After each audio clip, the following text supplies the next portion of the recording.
Stop. Don't even think about booking a tour to Guatape until you watch this video.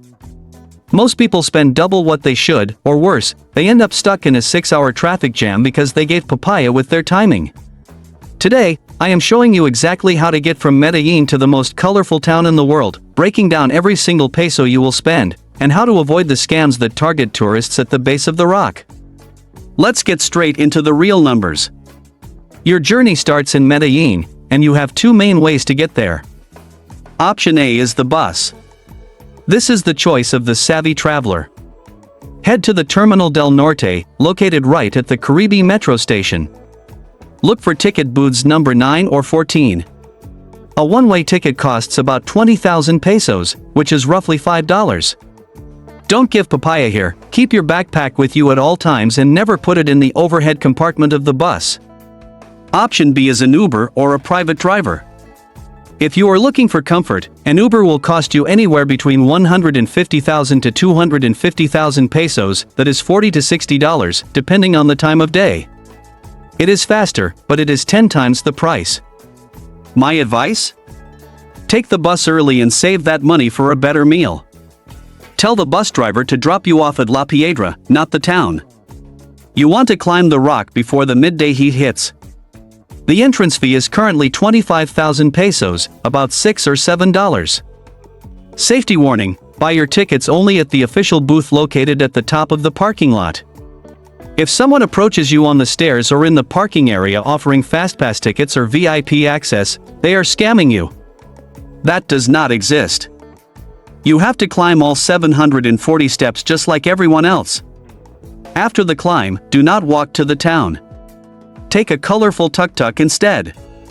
The ride should not cost you more than 15,000 pesos for the entire vehicle. Once in Guatape, explore the Zócalos and the famous Umbrella Street. For lunch, a solid bandeja paisa or a local trout dish will run you between 30 and 45,000 pesos in the tourist areas. If you walk just 2 blocks away from the main square, you can find the same meal for half that price. Let's do the math for a full day trip per person, going by bus, round-trip bus, 40,000 pesos. Rock entrance fee, 25,000 pesos. Tuk-tuk and some snacks, 20,000 pesos. Lunch, 35,000 pesos. The total is about 120,000 pesos, or approximately $32 US. If you decide to take an Uber and eat at the fanciest spots, expect to spend closer to $100 per person. The choice is yours. The most common way people give Papaya in Guatape is with the return trip. On weekends, the last buses fill up in minutes.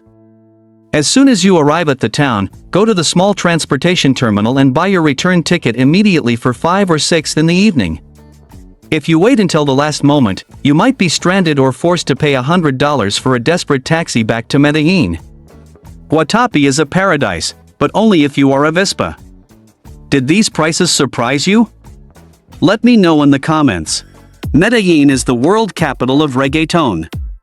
And the capital of a deadly party scene. You've heard the stories. A perfect night. A beautiful stranger.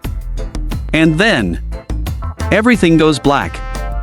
Today, in this current guide, we are looking at the 2 most iconic clubs in the city, Perro Negro and the legendary La 70.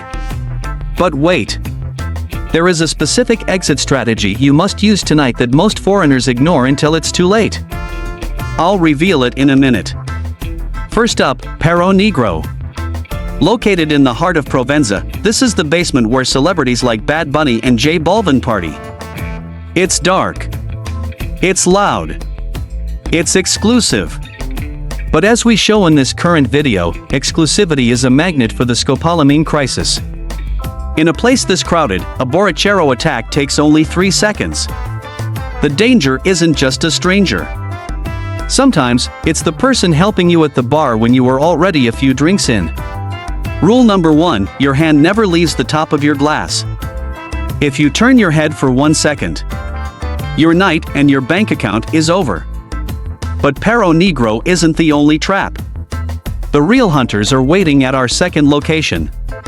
If you want the real Medellin, you go to La 70. Dozens of clubs, loud salsa, and the most electric energy in the city. But unlike the guarded walls of Provenza, La 70 is open to the street.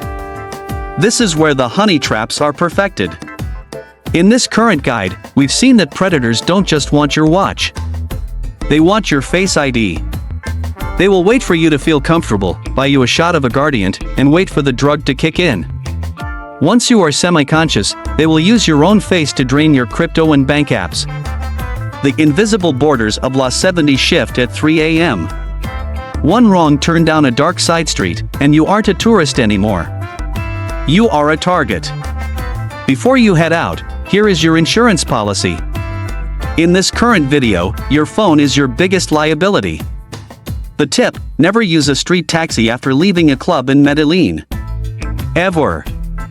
Use a registered app, and share your live location with a trusted friend who is not at the party. If your GPS stops moving for more than 15 minutes, they call the authorities. But surviving the night is only half the battle. Medellin's transformation is most visible in the hills, and tomorrow, we are heading to the most famous neighborhood in South America. Is Comuna 13 a vibrant street art paradise, or is the dark history of the past still lurking behind the escalators? You don't want to miss our next deep dive into the truth of the Comuna 13. Subscribe now to stay updated and travel smart on your current journey. See you in the next one. And remember, don't give papaya.